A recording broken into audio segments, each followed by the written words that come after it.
Um, but staying in black man news and court cases and violence and things. Unfortunately, we do have to continue to give these updates. I really don't want to talk about it. I almost don't want to say I don't care, but like I kind of don't care at this point. It's like going on too long, but the Tory Lanez and Meg the Stallion thing, it's like every week. I know. There's a new We've been update, talking about this for months. Yeah, it's gonna end up becoming at years at some point. Yeah. But basically the newest update was that Meg dropped a new song. Was the first thing. Yeah. She dropped a song called Plan B. I didn't listen to it, but I did hear it. To be honest, I'm not a Meg fan. I heard enough of it to like hear what people thought were direct shots at Tory. Yeah. So that was the first thing, right? Mm-hmm. And then the second thing was she did the interview with Gayle King about it. I didn't watch the interview. The funny thing is, you're probably gonna say what I'm about to say. Meg can say whatever she wants to say, but all this stuff is so calculated. It's like it's planned. They do it on purpose. Like, you know, when they go on press runs, you drop a song and where it's alleged that it's about him, and now she's like, oh, it wasn't about him. You know, like she was like backtracking, but now you're doing interviews about him. Yeah.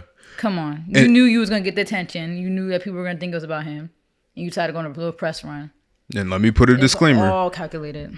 Podcasting sucks because you got to put a disclaimer in front of everything. But people don't know us. Disclaimer: nobody's saying that Tory did or did not do anything. Meg is or isn't lying. We don't know, honestly. And like I said, I'm just speaking on just what's going on, what publicly available knowledge, right? Like song, whatever. It's just no coincidence that you drop a song and have an interview at the same time. Anytime people usually go on interviews, they got a song coming out or it came out already. A press run. I think the Gayle King interview, I didn't watch it again, but I know what a Gayle King interview is. Like dramatic. That's what it is. I think that. I'm not saying that the situation is not serious. It's just that it's always like her voice. So what are we gonna talk? Like, it's just so dramatic. Her and Oprah are just they love the. Nah, come on, bring it to me. No, but they love the dramatics. Like, come on. It's so fake. It's fake sympathy that like these interviewers don't care. Gayle and Oprah don't be caring. They just like to do the whole. So Meg, what was going through your mind? You don't care. Like, it's just I hate the fake dramatics. Like don't you hate like the fake drama? I really don't like Oprah. Me neither. Like, now that I'm older, like the older I get, I'm like, Oprah really a real nasty behavior. Yeah. Like she really.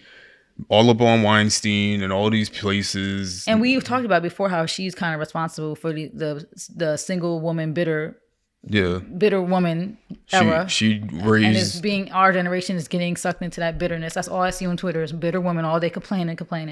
Daytime TV is to blame. She raised and groomed a bunch of women, a whole generation of women that gave birth to a whole bunch of women that just hate men, mad at the world, like so miserable. She's responsible for two generations of women hating men, and particularly black men. Yep. I literally would have a tweet in my drafts. I'm like, how do people live like this? Every day you see a tweet about a woman complaining about something about a man. Like, just, oof, I cannot imagine. This life is too short. Just be happy. Ease up. Like, we're really going to talk about Oprah's fault. You know what's funny? Maybe it's not funny. I don't know. But we were just talking about this, I think, last week about Oprah with Weinstein. I'm pretty sure we were just talking about this, right? And then I think the interview came out right after that. Or maybe. Oprah is I see through her. Yeah, it's very. And Gayle is a byproduct of that because they were like hand in hand. Yeah, more ways than one. Yeah, what do we mean? Never mind. So anyway, interview. You know what was coming. You know it was gonna be a lot of tears and the sympathy train. Now it's all so orchestrated. Obviously, PR move, cool. Right, that's not you knew that was happening. You knew what that was when it was being announced. Even though I thought that the court said that they were not allowed to talk about it. That's the whole point of me bringing this up. Now, my question is, why can she allegedly make songs about it and publicly speak about it? But didn't Tory get arrested for doing that? Or no, he got arrested for something else. I don't know what happened, but I thought there was something where they called him out where he got fined, and I don't know. I think I feel like he violated like an order or something like that, and then they arrested him. Oh, you know what they arrested him for? That was what is it? Restraining order. I think he was near. They were in the same room where Oh. he was near her. Yeah, that's what it was. He violated a restraining order. All right. Okay, that makes Yeah, sense. it wasn't with him speaking out. So that's the only thing I'm questioning is like, we've never seen this before. I'm so curious as to why both of these, and it's not just a Meg thing, why both of these individuals are able to freely speak about ongoing court It's investigation. crazy. You see, we're watching the Amber Heard and Johnny Depp, and the judge says is even when they go on lunch break, don't discuss the case with nobody. They're not even allowed to go on any social media and look at it. They're not even allowed to talk about the case with their family members. And you got these two people going on press Interviews, runs. and I feel like they should throw out the case. I feel They like this is. should. I feel like this has first of all been played out too much in the court of public opinion, and I also feel like they've just spoken about it too much, like on tweets and Instagram back and forth, and songs and interviews. Now I feel like it's a spectacle. Yeah. And the crazy thing is, the shooting took place in California, so it's going to be in the California court. Oh wait, California is publicized. Was it in California? It was, right? Wasn't it after they were like And California cases are televised. They're trying to make a bag off this. Everybody's trying to get it. The media companies, they're trying to get it back. You know how much airtime this is gonna get? The ads, I'm sure the ads are already planning and booking their slots. Like everybody's doing. All this stuff is like they like to drag things out to make everybody money. What do you think's going to be more popping? And this is not to be insensitive, obviously, because these are two very serious situations. What do you think is going to be more popping? And by popping, I mean popular. What do you think is going to get more attention, the Amber Heard case or the Meg one? This is even a stupid question for me to ask. I actually think that the Amber Heard Johnny Depp is going to get more attention because it's just the white population is just, this is Johnny Depp. Yeah. And you know everybody loves the dramatics, justice for Johnny. Like I get it, but I just like I'm not even trying to be insensitive stuff. Like when I'm mocking it, I'm mocking the people because everybody likes to be so dramatic, right? Everybody likes to feel like they're so like they just want to be a part of it. Yeah, they want to feel belong. You know, I'll be watching their lives and like everybody's in the chat like just pitting think pieces. I'm like, you guys want to sound so like you just want to sound so heavy. Everybody just wants to sound like, oh, justice for Johnny, this is so wrong. Like everybody just wants to sound so like, I don't know, it's so fake to me. It's so fake. It's so fake. Like obviously there's genuine people out there, but there's a lot of just like even what the psychologist said that Amber Heard has, which is BPD, the borderline personality disorder. She said a part of that is like that they're very expressive and extra. Like there was even a speech of her that's like surfacing when she was at the Women's March, and it's just very like she's like talking like with the poetry. She's like taking a step into the journey of breaking oppression. Like I don't know, something about the way some people talk and just like are like overly expressive. It just sounds fake to me. Like everybody just wants to sound so like scholarly, and everybody wants to sound so like a social justice warrior. Like there's people who are genuinely into that stuff, right? And there's people who are genuinely poets and everything. But you know, there's a handful of people who like to sound. They just want to sound like they're an activist and get the likes, right? Like some people just want to sound fake. I don't know. Yeah. This is inauthentic to me, a lot of people, but yeah. Yeah, it helps your brand. Like it does. And people just want to sound like a lot of people like a lot of these white women who, because they're the ones calling into the lives. Like I'm sitting here working from home, so I'm listening, right? But if you got time to call, you're a stay-at-home mom. So that's like the people who are watching this Amber Heard Johnny Depp case is primarily probably like single white women at home, you know. So that's why it's gonna get more views than Meg Thee Stallion. And they be calling in, and a lot of them they don't got a life outside of being a mother and a wife. So they like to be involved on these online chats and just, you know, feel like they got something, like they doing something, you know. No hate to them, but definitely the Johnny Depp is Johnny Depp. Like that's definitely gonna get more views. Yeah. Meg Thee Stallion, this is gonna get views, but it's not gonna be like nothing's gonna beat that OJ Simpson case though. That's of course not. Nothing's gonna beat that. But it's funny. I just came across this meme resurfaced. Well, it's not really a meme. But it's one of those weird like I don't even know what you call it, graphics or something that they post on IG. Mm-hmm. It pops up every once in a while. But the most amount of money Domino's ever made in one day was I heard about the OJ chase. Okay, everybody was watching. And I haven't fact checked that. So if anybody, you know, if that's not true, I wouldn't be able to tell you. But I just saw it pop up again. It pops up annually. It would have to be something crazy that happens in this century, in this decade that beats that. But it would have to be another murder trial with a high profile. Like extremely high profile. Like extremely. It would have to be like Kanye and Kim. Like God forbid. Oh, Jesus Christ. God forbid. I know people love to run with that narrative that he's gonna hurt her. But if something actually did happen, ooh, that would break records. TVs would probably explode. Okay. No, I'm just saying what it would take to beat OJ. It has to be like Kanye level, Beyonce level.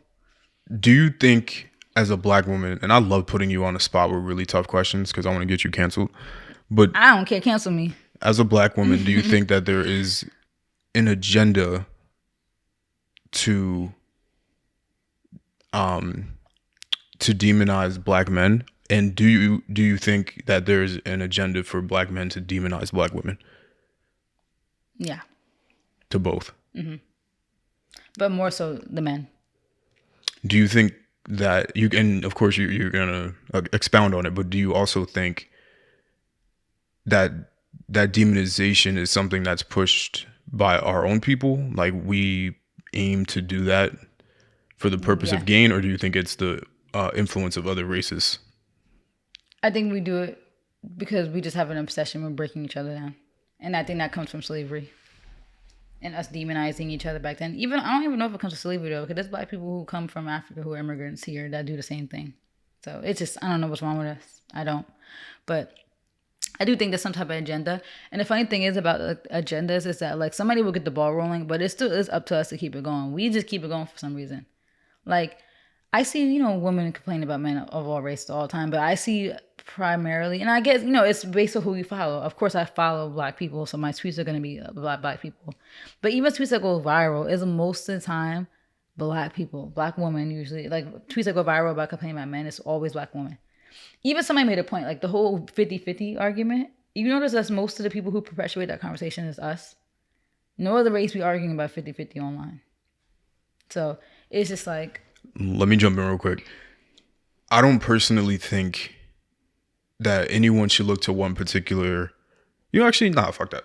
I think that when somebody does something well, if you see, because I was going to get into my whole, we shouldn't try to be the, no, maybe you should try to be like other people. If you see somebody doing something well in their career, in their life, working out, exercising, a particular group of people are really good at something, you should probably try to emulate that. So not that they might try to spin that specifically, because I understand the whole like white acceptance thing. But like, nah, for some things you do need to act like white people. Like we do need to act like, and I'm not gonna, fuck it, I'll say it, because people call it anti-Semitic, but you do see the way that Jewish people that come together in their communities, and that's not a negative thing. I don't know why it's always perceived as a negative thing. How are we a group of people that is so influential? Like everywhere you look, the way people talk, the way they dress, it all is influenced by. I was like, look around. We was at the mall today.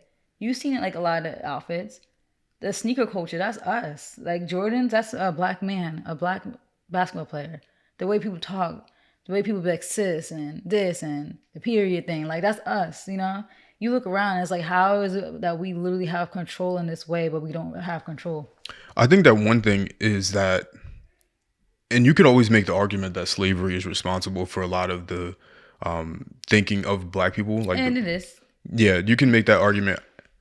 The reason why I'm saying you can make it and why I'm not jumping on it so immediately is because there's certain things that I think are directly from that, but some things I don't necessarily agree, because I think that people try to use it as a way to justify every single action, every single negative thing that black people do as a community. And we're generalizing, but they do. Even with like how people are poor, it's like, well, we wouldn't be this poor if it was for it. And it's like, yeah, that's true, but also you're a bum. You don't want to work. So don't blame white people for everything. And you literally sit on your phone most of the day, and then you say school's a scam, and you say you make excuses about everything, and then it's somebody else's fault. That's not always the case. Yes, we're behind in the wealth gap. Yes, but there's plenty of us black people that are doing very well. Yeah, I was just gonna bring up the fact that I think part of it, for whatever reason, if you want to blame it on slavery, sure, whatever. But the crabs in a barrel mentality, where we feel like there's not enough for everyone. Because I think the only reason that people pull other people down is because they feel like there's not enough room, money, space, whatever it is, to operate and be successful in your own space, right? Like you take this podcasting thing, for example, flooded. Everybody and their grandmother has a podcast. But we're us. And the internet is unlimited, Yeah. right? Like there's no cap on the internet. You can become successful, have 50 million subscribers on YouTube just like the next person. Yeah. But for us, we'll feel like we can't be successful if they're successful too. And I think that's why we tear each other down. When it's not the case. Because at the end of the day, like, you know, we always make jokes and criticize people that be like, there's only one of me. Like, you know, when girls break up with their No, there's not. There's not. But in the case of like when you're in a, you know, there's not when like okay, when you narrow things down, then you could say that. It's like, all right, in the world of podcasting, how many black people? And then you have a group of all the black people. How many black couples? And then you might have an even smaller group. And then it's like that's when you put like, well, we're us. You know, not every couple is us. Not like the things that you can say are unique about you is your life experience. Nobody will ever have your life experience. You know what I mean? Nobody will live every single day the way I have lived every single day. Like nobody will go through the same exact thing, like in the same exact way that I did. That's just real. No one's gonna live in the same school, have the same teachers, live in the same town, like the same path that I took. Everybody's path is unique in this world, like literally every single path. Cause nobody has the same exact day that they all live. That's just obvious. And I think that's what separates you. And that's when people need to get that crabs in a barrel bucket. Whatever, crabs in a barrel bucket is the craziest. Crabs in a barrel. What is the saying? Crabs in a barrel bucket mentality. That's when people need to get out of their head because there is some uniqueness to you as far as your craft or what you have to. I'm showing my bag off. Don't touch it. It's diesel. Yeah. Nothing to show off. I'm eating. Yeah, but yeah, that I don't know. Our community is so messed up. It's really messed up. Clearly. Yeah. Don't laugh at my But mic. to bring it back to the Meg and Tory situation, I just wonder. I don't know. It's such a hard argument because, like, clearly there's so many instances of black men not treating black women correctly, but Yeah. there's so many instances of black women not treating black men correctly either. Yeah. But I don't feel like there's and people can make the argument that the music that black men make is like purposefully demonizing black women. Yeah. I wouldn't disagree with that, right? And that we grew up seeing white women and mixed women and Hispanic women in music videos. And then you put black women in the music videos and then they're like, you're sexualizing black women. You know, you can't win. But I'm not saying that that's wrong, but I just don't think that there's, and this is not to pit us against each other because it's kind of like contradictory to what we're saying, but I just feel like there's like the Gayle and Oprahs and all that kind of stuff. I just don't feel like there's that on the male side. And maybe I could be wrong, but I just don't, I feel like that's been their whole platform, right? Yeah. Like, they breaking down Gayle with the R. Kelly interview, obviously he deserved that shit. Like, I don't want to say that, but like, you just know what I mean. Like, I feel like there's just a concerted effort sometimes to like publicize the downfall of black people. It's like the same thing with the Shade Room. It's like, why is there an effort to tear down, like to publicize our flaws? Oprah with Michael Jackson. Mm-hmm. I could probably find a million more instances of that. I just don't feel like there's that for, like, I don't think that black men do that to black women. And I think that those publications are so huge and they're on white networks. I just feel like, I don't know. It's off-putting. It's just weird. And it's like, why is they're not so much highlighting the successes? Why is it always just so much more highlighting the drama and the negative things that perpetuate stereotypes that people have about black people? And the thing is, I really don't know which is worse. Is it worse to do it because of the money, or is it worse to do it for the purpose of demonizing a group of people? I really cannot, like, I go back and forth about which one is worse. Because, like, you're going to put your own people down purposefully, whether Tory did it or not, right? Well, that's not true. We don't know if he did it, right? Yeah. So, in my opinion, you should be neutral and shouldn't be asking to do the interview. After the fact. Yeah, like, if anything, do it after when the the fact. case is closed. But you doing it before the fact is because you know either you're trying to push the anti-black men thing or you're trying to do it for money. And I really cannot tell which one is worse. Are you selling out your people for money? Or are you purposefully trying to perpetuate this men are the worst things in the world, even though they want men to pay for everything? And it's like, how do you hate men but then need them? and then be pregnant? Like, I don't understand it. Yeah, like that's why, like, I love when men say that, when they be like, for all these women that hate men, She'll be showing up pregnant by these a lot of single mothers. but and they be getting pregnant by bums too, because that's the funny part. A lot of these women who complain and say this stuff can't get the men that they really want. Like, that's why they mad. Cause they can't get the man with the bag. Cause the man with the bag don't want you. Cause you are bad for business. Yeah, you're bad for business. You're not that cute. You don't have no work ethic. You're a bum. You have okay. I was about to say something mean about. Nah, it's all right. I'm gonna stop myself before I offend people. But that's why we had a whole podcast about it. You're not Jada. You want a little baby, but you're not Jada. And look, little baby so cheating on her. So humble yourselves. Yeah. Got pregnant by the man that works at. Relax. So AutoZone. Being a mechanic is a great job. No, a cashier at AutoZone. Anytime I've been to AutoZone, it's always been women that are the cashiers. Really? Mm-hmm. That's not my experience. It's always men. I usually see men just in the battery department or in the parts. But anyway, yeah. So Gayle King's trash. Oprah trash. It's just weird behavior. I'm not saying. I'm just saying. Things are weird. It is weird because I'm sure they didn't ask for Tory to come up there. Because we're not in those situations, but I could promise you, I'm never like, if I ever make it in any way, I'm never ever doing anything for a bag that's not aligning with my thought process. But that's the thing, that could align with their thought process. They could be burned or got burned by a black man in the past, and now they mad at the world, so they want to do that, and they're gonna do it for a bag also. Yeah, or they just had a bad experience with their fathers their dads. If they know them, I don't know. That's the thing too. People have deadbeat dads, and then they perpetuate that. And now all men are deadbeats, and they don't take care of their kids, which is really no, just your dad. Yeah, my dad was there, and he's still there. And there's a lot of dads that aren't where they had a child but weren't married or whatever, and they're separated and still taking care of the kids. Yeah. To the highest level. Like, that's the thing, because like people always say this stuff, but then I meet people, like, we are friends with people with divorced parents, and their dad was still there. I met you. Your parents are still married. Your dad was still there. My parents are still married. My dad was there. I have friends with divorced parents, and their dad was still there. So like, I have so many stories of people whose dads were around that. When I hear all this stuff, and I get that's their perception from their experience. I get that, but stop acting like I literally made this tweet. People gotta stop acting like their personal experiences are facts, are universal experiences. Your experience is not universal. There's plenty of us out here with black dads who were in our lives, taught me how to change a tire, helped me learn how to walk, brought me to track practice, soccer practice, gymnastics, dance. My dad would do all that, and worked a night job as a cop in New York City. So just because your dad wasn't there. Just because your husband or your ex-husband or your baby daddy is trash, don't mean all men are trash. So people need to stop doing that. It's not a universal experience. That's so egotistical to think that your experience is everybody's experience. It's not. So stop. Talk to him. Yes, there are trash men. Yes. Yes, there are good men. Yes. Like, stop acting like all men are bad because the men in your life failed you. Bums. Listen, if I still had the air horn, bum, bum, bum, bum.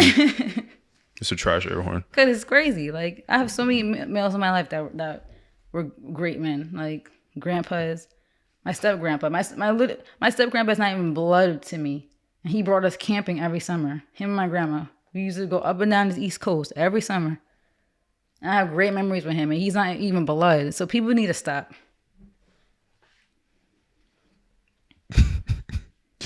Let's get Gayle King out of here. No.